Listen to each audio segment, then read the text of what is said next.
সকালবেলা উঠেছি তো সেই পনে ছোটায় উঠে বাড়ির যা কাজকর্ম থাকে সমস্ত কাজ, তার উপর থেকে একটা বড় কাজ যেটা হলো ছেলেকে উঠানো। সায়ন প্রতিদিন রাতেরবেলায় 12:30 1টার দিকে ঘুমোবে, তারপর সন্ধ্যাবেলা থেকে পড়তে বসবে না, পড়তে বসবে ঠিক 9টার সময়। আর 9টার থেকে পড়তে বসে তারপর ঘুমোতে ঘুমোতে তার 1টা 1:30 বেজে যায়, প্রত্যেক দিনের রুটিন। তারপর সকালবেলা সেই যে 6:30টার থেকে আমার ডাকা শুরু হয়, অনেকটা সময় লেগে যায় ওকে তুলতে তুলতে। এই তো আমার রোজকার রুটিন। অনেকটা আগে স্নান করেছি, শরীরের স্কিনটা টান টান হচ্ছিলো, কিন্তু মুখে একটু ক্রিমও মাখতে পারছিলাম না। মানে মেয়েদের ভবিষ্যৎটা যে কি হয়ে যায় বিয়ের পর, তারা শুধু মেয়েরাই বুঝে। Hello guys, good morning. কেমন আছো সবাই? আশা করি সবাই ভালো আছো, আমিও ভালো আছি। তো আজকে আমার চ্যানেলে আরেকটা নতুন ভিডিওর সাথে তোমাদেরকে অনেক অনেক স্বাগত। এই সকালবেলা উঠে স্নান পুজো সেরে আসলাম। এসে উঠেই তো আর স্নান পুজো সারা যায় না, আরও কাজ থাকে, সেগুলো সারলাম। সেরে নিয়ে স্নান পুজোটাও সেরে আসলাম। সায়ন চলে গেছে পড়াতে, আর ওর বাবা এখনও ঘুমাচ্ছে। আর সায়ন পড়তে যাওয়ার আগে এই যে বিছানাটা কিন্তু গুছিয়ে রেখে গেছে, এই যে, কারণ ওই সবার পরে উঠে এই ঘরে, তো ও বিছানা গুছিয়ে রেখে তারপর গেল পড়তে। আর আমি এদিকে মোটামুটি ধরো একটুখানি ক্রিম মেখে নিলাম মুখটাতে। কীরকম একটা টান ছিল, বৃষ্টি বৃষ্টি ওয়েদার তো, তো মুখটা একটু টান ছিল, যার জন্য একটুখানি ক্রিম মেখে নিলাম। এখন একটু জল খাবো, জল খেয়ে দিনটা শুরু করি। আর প্রচুর বৃষ্টি, মনে হচ্ছে যে আরও বৃষ্টি আসবে, জানি না কি হয়। তো এই তো হয়ে গেল দিনটা শুরু, আরও একটা নতুন দিনে, নতুন সকালে তোমাদের সামনে হাজির। এইভাবেই যেন সারাটা জীবন সুস্থভাবে তোমাদের সামনে আসতে পারি।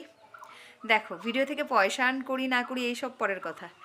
এই যে তোমাদের সাথে কথা বলি, তোমাদের সাথে একটুখানি কথা হয়, এই হয়, মানে তোমরাও আমার ভুলভাল থাকলে সেটাও বলো, ভালো থাকলে সেটাও বলো, এইটাই আমার জন্য অনেক। আমার জানি না কবে টাকা আসবে, কি হবে, তবে এইটুকুই আমার জন্য অনেক বড় পাওয়া।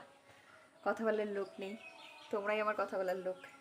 তোমাদের সাথে কথা বলি। এই দেখো, সকাল বাজে এখন 6:30, ছেলেটাও চলে গেছে পড়তে। আমি তো সেই ভোর 4টার দিকে উঠেছি, উঠে দরজাটা খুলে রেখে আবার শুয়ে পড়েছিলাম। তারপর আবার 5:10-এর দিকে উঠলাম, উঠে দেখলাম বাইরের দিকে না বৃষ্টি, তারপর আবার শুয়ে আছি। তারপর মা এসে ডাকলো, আর 10 মিনিট পর আমার শাশুড়ি মা আর কি। তারপর উঠলাম, উঠে নিয়ে কাজ বাজ করলাম, করে স্নান পুজো সেরে আসলাম। এখন তো বাস রান্নাঘরে যাবো, রান্নাবান্না এইসব কাজ। তো এর ফাঁকে ফাঁকে এই যে তোমাদের সাথে একটু কথা বলি, এটাই আমার শান্তি। চলো দেখতে থাকো। সকালবেলায় উঠে বিছনাটা তো গুছিয়ে গেছে, কিন্তু এই জ্বালানাটা খুলে নি, আর আমি বুঝতে পারছিলাম না, কারণ ঘরে লাইট জ্বালানো ছিল, সেই জন্য ভাবলাম এটাকে খুলে দিই। এই দেখো বাইরের ওয়েদারটা, এটা তো আটকে গেছে গো, টাইট হয়ে গেছে। এই যে এই দেখো বাইরের ওয়েদারটা কত সুন্দর, ঝলমলে রোদ ঝলমলে একটা দিন। পরে দেখবে আবার অন্ধকার হয়ে বৃষ্টি আসবে, এখন তো রোদ ঝলমল ঝলমল করছে। এই দেখো বাইরের দিকটা, দারুণ সুন্দর একটা পরিবেশ। মন খারাপ থাকলে এখানে বসলেই মনটা একদম ভালো হয়ে যায়। চলে এসেছি পুজোর বাসন কুসুন রেডি করে, এখন পুজোটা করব। এই দেখো এখানে সমস্ত পুজোর বাসন ধুয়ে নিয়েছি, ফুল তুলে নিয়েছি, নিয়ে পুজো করতে যাব। তো পুজো করার আগে এই যে ফুল তোলার কাজটা, এটাও কিন্তু একটা মানে যুদ্ধ মনে করতে পারো। সেই যে সকালবেলায় উঠে সবাই দৌড়োদৌড়ি করে 4টার দিকে চলে যায় ফুল আনতে, আমি 4টার দিকে যাই না। ওই সকালবেলা একটা বাসি নাইটি ছাড়ো, তারপর আবার একটা নাইটি পরো, এই করতে করতে আমার আর হয় না, আমি আর যাই না। আমি একবারে স্নান ধান করেই ফুল আনতে যাই, যার জন্য আমি যতটুকু ফুল পাই তা দিয়েই ভগবানের পুজো করে দিই। আর এই দেখো আমার ঠাকুরের দেওয়া হয়ে গেছে পুজো দেওয়া। তো এই যে তোমাদেরকেও একবার দেখিয়ে দিলাম। সবাই একবার প্রণাম করে নাও। সবাই প্রণাম করেছো তো? তো এই যে হয়ে গেল পুজো দেওয়া। এবারে যাই রান্নাঘরের দিকটাতে পা রাখি গিয়ে।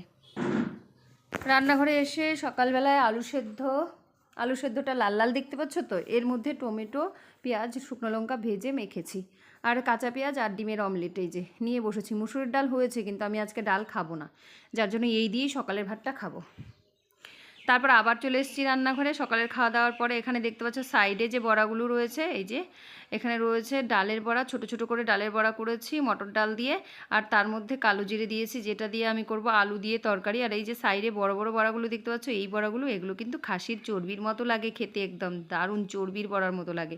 অ্যাকচুয়ালি এটা কি জানো, সবাই তো ফেলেই দেয় বেশি, আমি ফেলি না। এটা হলো কচু থেতলে, ছোলা কচুর পাছাটা থেতলে তারপর এটা করেছি। আর এই যে দেখো আলু সিদ্ধ করে নিয়েছি, কিছুটা গাঁঠি কচুও দিয়েছি, দিয়ে এদিকে পনিরটা বসিয়েছি। পনির হয়ে গেলে তারপর আমি ওই তরকারিটা করব। এই তো আজকের রান্নাবান্না।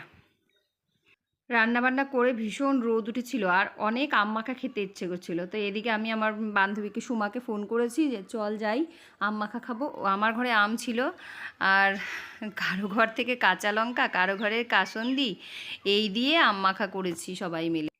আর কোথায় করেছি বলো তো, এই যে পূজার বাড়িতে। এই যে পূজা, ও কত ফিল নিয়ে নিয়ে খাচ্ছে একবার ভাবো।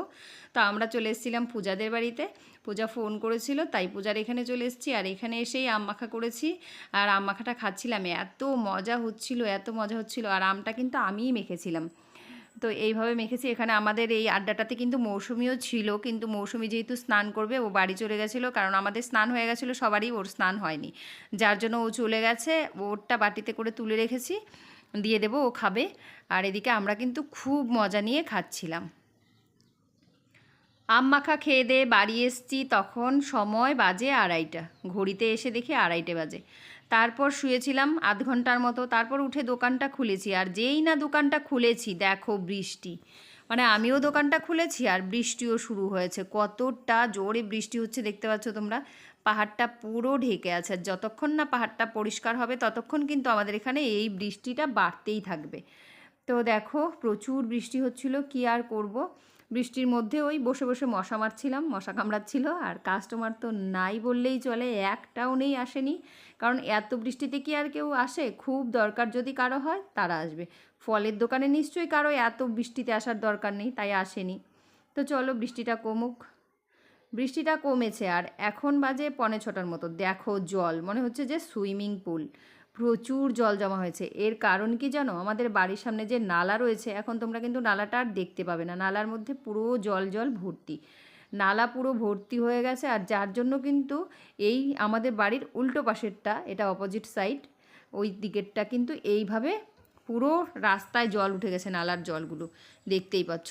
এই জল যে কখন নামবে কে জানে। ভাগ্যিস আমাদের পাশে হয়নি, আর যদি ঘন্টাখানিক বৃষ্টি হতো তাহলে কিন্তু আমাদের পাশটাতেও সেম হয়ে যেত, কারণ ওই পাশের জলটা গড়িয়ে গড়িয়ে আমাদের দিকে আসতো।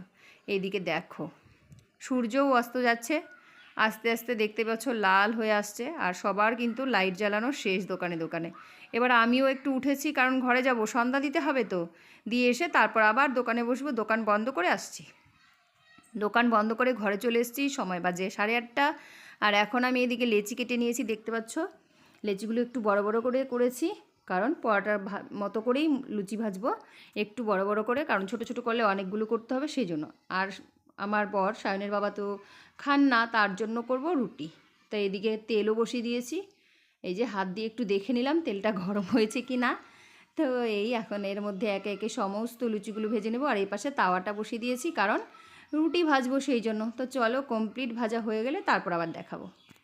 তো এইদিকে তো দেখতেই পাচ্ছ এই যে সমস্ত লুচিগুলো আমার ভাজা হয়ে গেছে, শাশুড়ি মাকে দিয়েও দিয়েছি। আর এদিকে রুটিও হচ্ছে, এই যে একটা হয়েছে আর বাদ বাকিগুলো হচ্ছে, এই যে বেলে রেখেছি।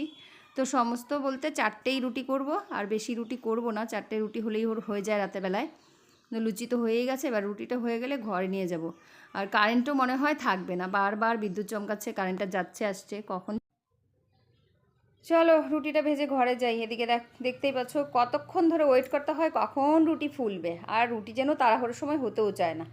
এদিকে চলে এসেছি ঘরে, আর এই যে খাবার বেড়ে নিয়েছি, এখানে সায়নের আর আমার দুজনার জন্য নিয়েছি, ওকেও খাইয়ে দেবো, আমিও খাবো। আর সায়ন ছিল না বাড়িতে, এখন এসছে, এই দেখো এসে ও কি খুশি দেখতে পাচ্ছ।